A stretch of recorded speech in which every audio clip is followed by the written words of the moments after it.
Juste après le président, quelle chance. Et je m'appelle Arnaud Vessier, bonjour à tous et à toutes, et je suis très heureux d'être avec vous aujourd'hui. Alors, on va parler de fierté toute la journée, Xavier et Nicolas l'ont fait avec brio. Moi, je pourrais vous dire, je pourrais vous parler de ma famille, je pourrais parler de mon entreprise, je pourrais vous parler d'Antoine Dupont, dont toute la nation est fière à l'idée qu'il puisse jouer le quart de finale, et ce n'est pas encore donné. Mais en fait, je voudrais vous faire partager une conviction qui a évoqué Nicolas d'ailleurs, qui est que la fierté, on est fier qu'à plusieurs. Et c'est vraiment une conviction que j'ai forgée tout au long de ma vie. Et je voudrais vous raconter quelques histoires qui vous aideront peut-être à vous convaincre qu'on ne peut être fier qu'à plusieurs. Alors la première, c'est que c'est une amitié tout au long de la vie qui a permis de créer International SOS, qui est aujourd'hui le leader mondial de l'assistance médicale et de la sécurité, avec des opérations dans 84 pays dans le monde. Et c'est autour d'une rencontre à l'âge de 4 ans avec un médecin, le docteur Pascal Réherme, et on m'avait dit ne jamais créer une entreprise avec un ami. C'est la recette pour la catastrophe. 30 ans après, on est 14 000, 70% des 1000 premières entreprises mondiales nous font confiance. Donc, en fait, on est fier qu'à plusieurs, ça fonctionne. Et derrière, on a créé une communauté faite de métiers complètement différents qu'on a amalgamés, des médecins, des experts de sécurité, des logisticiens, des informaticiens, des gens spécialisés dans le digital. Et cette communauté a la fierté partagée de réaliser des événements extraordinaires. Je vais vous en citer quelques-uns. Par exemple, aller chercher un explorateur britannique célèbre, Ranulph Fiennes, qui était en Antarctique en train de mourir. Il avait les pieds, les mains gelés, et c'était une course contre la montre pour aller le chercher, le trouver d'abord, aller le chercher, le ramener à Punta Arenas, au Chili, juste à côté des détroits de Magellan, pour ensuite le faire revenir en Angleterre. Et le tout suivi par les médias britanniques heure par heure.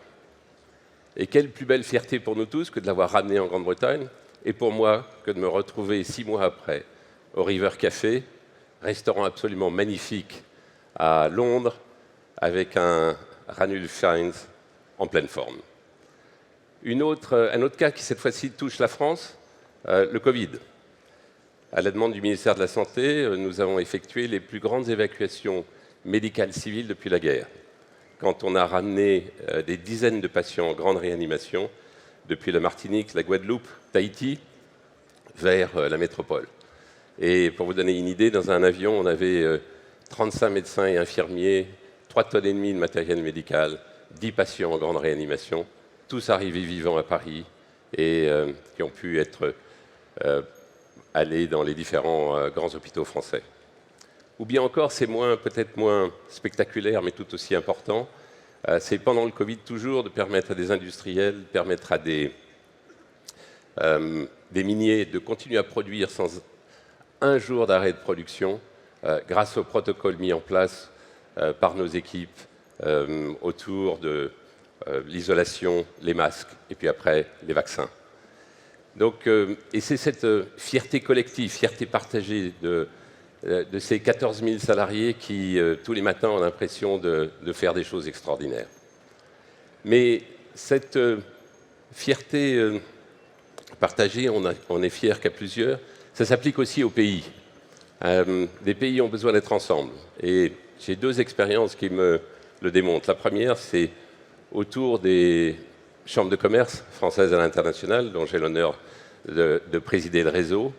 Et je rappelle toujours à nos présidents que leur fierté, c'est de faire fonctionner leur communauté d'affaires dans le pays dans lequel ils sont, et évidemment la France, puisque tout l'objectif, c'est de faire fructifier le commerce bilatéral. Et peut-être une dernière histoire, cette fois-ci autour de l'éducation. Quand j'étais à Londres, à la demande des autorités françaises, j'ai dû créer 2 écoles bilingues pour le compte du gouvernement français. Et là, même chose, c'est une fierté partagée. On est fier qu'à plusieurs, c'est-à-dire mettre en place, ensemble, deux systèmes éducatifs et tirer le meilleur de deux systèmes éducatifs différents, le système britannique et le système français. Le système britannique, qu'apporte-t-il? Il apporte la focalisation sur les points forts des enfants, le travail en équipe, le digital, la prise de parole. Le système français, une culture générale très solide et le développement d'un esprit critique. D'ailleurs, un peu trop critique, on le voit, les Français sont les grands spécialistes de la critique.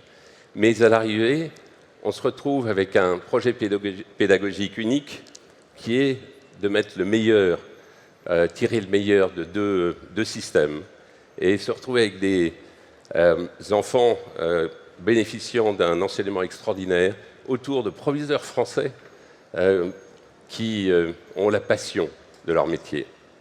Et donc, si on y réfléchit, la fierté ultime, c'est que demain soit meilleur qu'aujourd'hui. Et quelle meilleure idée que d'avoir des enfants qui ont envie d'aller à l'école et qui ont envie d'apprendre. Merci.